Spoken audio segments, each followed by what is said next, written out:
Now then, people, welcome back to the Just Joe Football Show, and it is time for your Leeds versus Norwich preview. Before we get into the video, as always, please do smash a like, subscribe to the channel. We hit 9k the other day. Big shout out to everyone who supports. Get your comments in, hit that notification bell. I may not be in the best spirits, not least because of Leeds United's form, but yesterday morning, I woke up really bad. Man flu hit hard. My partner did a test. I've got COVID. I've been stuck in bedroom. Yeah, it's just been brutal. I've managed to pull myself up today, get myself a bath. Tried every single remedy under the sun. Still a bit under the weather, but I wanted to do my preview because, and I will, if well enough, do a watch along tomorrow. As I said, this is only short. Full game sat in front, might not be up to it, but we'll see. But that's enough whinging and mourning. I'll get through it. One thing that I might not get through is obviously Leeds United's game tomorrow if we fail to take all 3 points. Anything less than a win, it's game over for Leeds United. Relegation signed, sealed, delivered. I'm yours, Stevie Wonder. Genuinely. You have to win this game. You have to win this game. It may seem disrespectful to Norwich, but I think the most hardened Norwich fan, although they will be looking at this and see this game as their last chance saloon. This is Dean Smith and Norwich's last chance saloon. I'd argue even some will say even if they win this, it's still not good enough for them. But this is last chance saloon for them. They have to win this game. They come into it probably buoyed, full of confidence in terms of being able to get a result at Ellen Road is what I'm saying, because Leeds United are in such poor form. The crowd's beginning to turn. They start well, score first. You know, there's a little part of me thinks I'd rather have COVID than be in that atmosphere because it's going to be brutal and it's going to be toxic. Now, whose fault's that? I'm not blaming anyone who was there or will be there because I wouldn't blame myself. It's the board's fault for making the decisions that they've made. Of course, I think Bielsa should still be in charge. People would disagree, but I don't want to get into hypotheticals because I'll do it in every single video and it's pointless, right? Bielsa's not here anymore, Joe, so I have to like it, lump it, get on with it, okay? Jesse Marsch isn't to blame either. We know who's to blame. The board's to blame for making the decision. But then again, I'm saying I'm not going to speak about Bielsa, but ultimately the squad's not good enough. And for me, you know, we are seeing the lack of ability within the squad now. It's more glaring. Maybe a lot of that's due to the system that they're being asked to play. You know, I would level this at Jesse Marsch. You're asking him to play a 4-2-2-2 in such a narrow system. Our best player's a winger. Our best player's a winger. We don't play with any width. We're asking players that, for me, aren't of a technical level to be able to get themselves out of, and I said this before, out of tight spaces. Like, we're playing so congested and so narrow that them players don't have the capabilities, for me, personally. And even the ones that I thought that did, i.e. Rodrigo's, are just shite. He's not good. He's not good. I would change it up. I'm sick as well now. Like, and again, it sounds hypocritical, but you know my thoughts on the man that was here before. But you've made the change, so you expect to see changes. One of them changes has to be playing players in the right positions. For me, you start up top with 2 strikers in Bamford and Joe Gelhardt. You have to now switch it up. Something has to change. Leeds United need to get out of this rut. We have the perfect game to be able to do it at Ellen Road, so make them changes. You know, don't play Robin Koch as in a double pivot. Play him at centre-back where he was bought.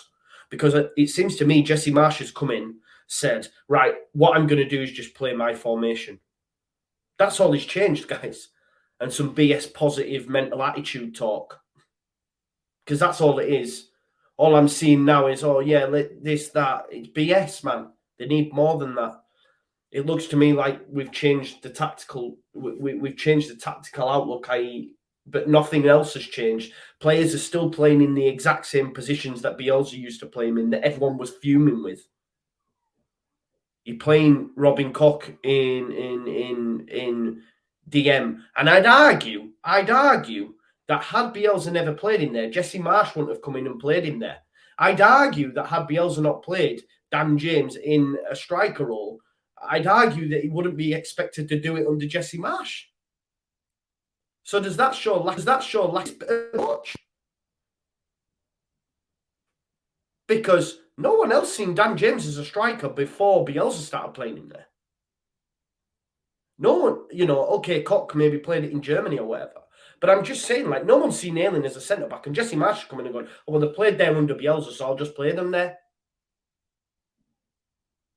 All that's changed is this narrow formation. You've got to remember that our best player is a winger, who, by the way, is checked out. Let's be honest. I'd probably drop him. But the facts of the matter are we don't have a squad to be able to drop Rafinha. So you can't drop him. Bielsa got hammered for dropping him against Man United. You know that 45 minutes that he came when he replayed? It was the best 45 minutes we've seen him since he returned from Brazil international duty. Rafinha and Rodrigo, who we're hearing were the ones that weren't happy with Bielsa and his methods. By all accounts, Rafinha had something to say to Bielsa, and that's why he was dropped from Manchester United game, by all accounts. But look at their performances. Connor at One Leeds put it best when he said like a petulant child when he was punching the ground like a 4-year-old. Bang on the money. What are you doing? We need you in the trenches, not getting silly yellow cards. Look at me, I care about this situation. I'm booting the ball away. Show us that you care. Show us that you care. Do you understand? And it's funny because I was listening to all Stats Aren't We and they're talking about the system and they're bang on. They're bang on. And all I could think of at the time was the guy man's not hot. You don't have the facilities for that big man. And this is what I'm saying. This squad, this key personnel does not have the facilities to be able to play this 4-2-2 for me. I keep going back to it. Our best players or our best outlets are wingers and we're playing narrow. I spoke to Brownie, who does the debrief, and he sent me an image when he was at Allen Road on Thursday and draw 2 lines at it. I think Moscow called it the penis formation that we used to see under Warnock. It's so narrow. So narrow. And we don't have the midfielders to play in that. We don't. We don't have a Coutinho. Samu Saiz would flourish. We don't have that. And the Bielsa system enabled average players, because that's what they are, and we're seeing that now, to have more time and, be able to carve out chances because the system enabled them to do that. This system doesn't, for me. And I feel sorry for Marsch because he's not to blame. The club are to blame for pressing the button or not backing Bielsa or not doing any sort of business, forcing it on Bielsa to find us in this situation. They were obviously trying to put through these deals for your Aronsons and stuff with the foresight to know that Marsch was coming in because he could work in this system. But for me, I'd go with, he's played it before, I'd go with the 4-2-3-1. Let's play with some width maybe. He'll go with the 4-2-2, but you could argue, let's just play with some width at least. Because our fullbacks as well, I mean, Ayling's got to play at right back. Ayling's got to play at right back. Dallas, I mean, he's been garbage as well.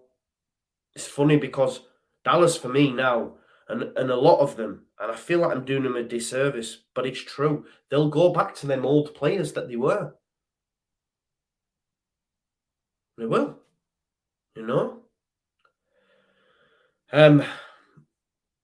We come into this game now having lost a club equaling 6 straight league matches. And it's not good. But if we can't beat Norwich, then it's done. As I say, we're done out here. We might as well wrap it up and just confirm relegation then. And I hope I'm wrong. Imagine we do lose and we still stay up, fair enough, but I just don't see it. Because a lot's been made about Everton But, and I can't stand Lampard, but he's won 3 home games. Admittedly, only one in the league when he spanked us 3-0. They've beaten Bournemouth and they've beaten Brentford 4-1, okay, in the FA Cup.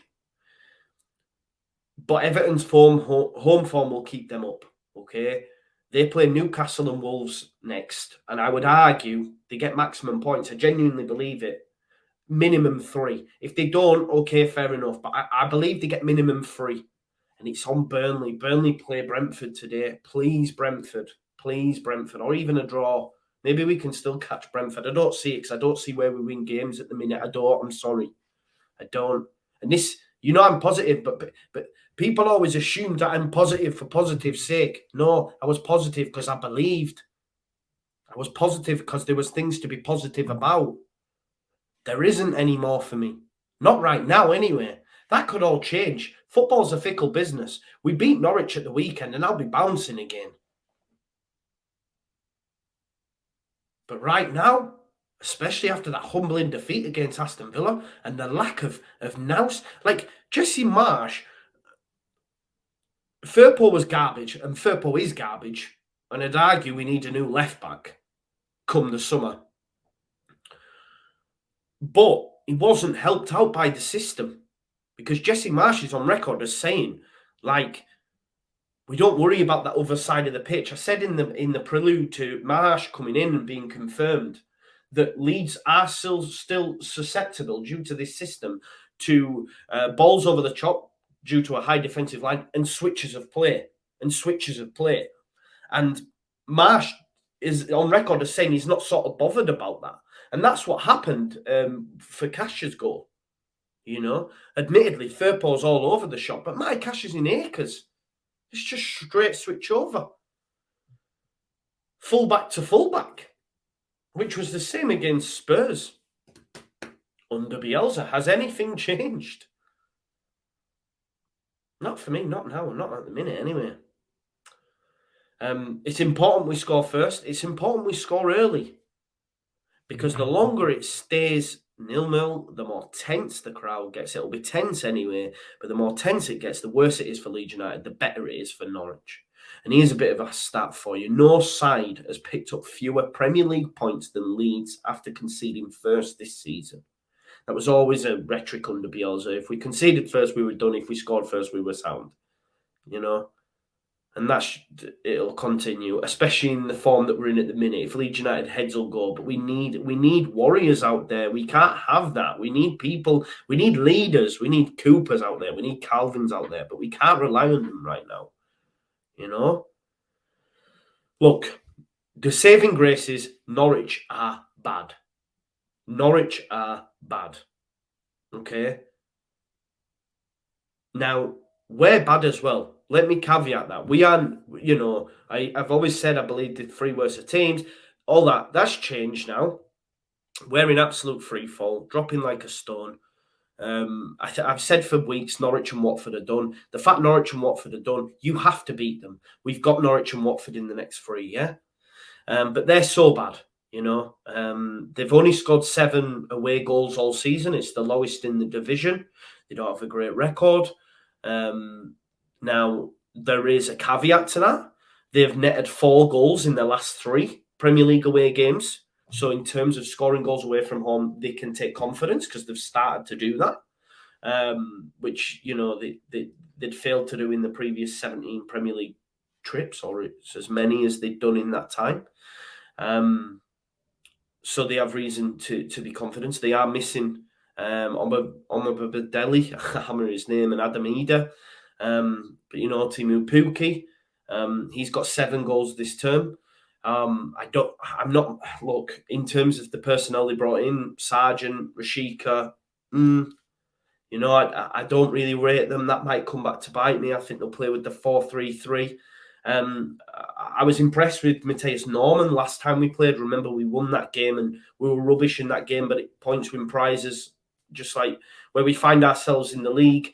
You know, points matter. I know there's game in hands, but we've got the points and I'd rather have the points on the board. But, you know, we just need to start well, score early, and we can put Norwich to the when I say to the sword, I don't mean batter them, but we can beat them. We can't go in. It can't be 0-0 at half time, for example. We need to perform. We need to get a positive result.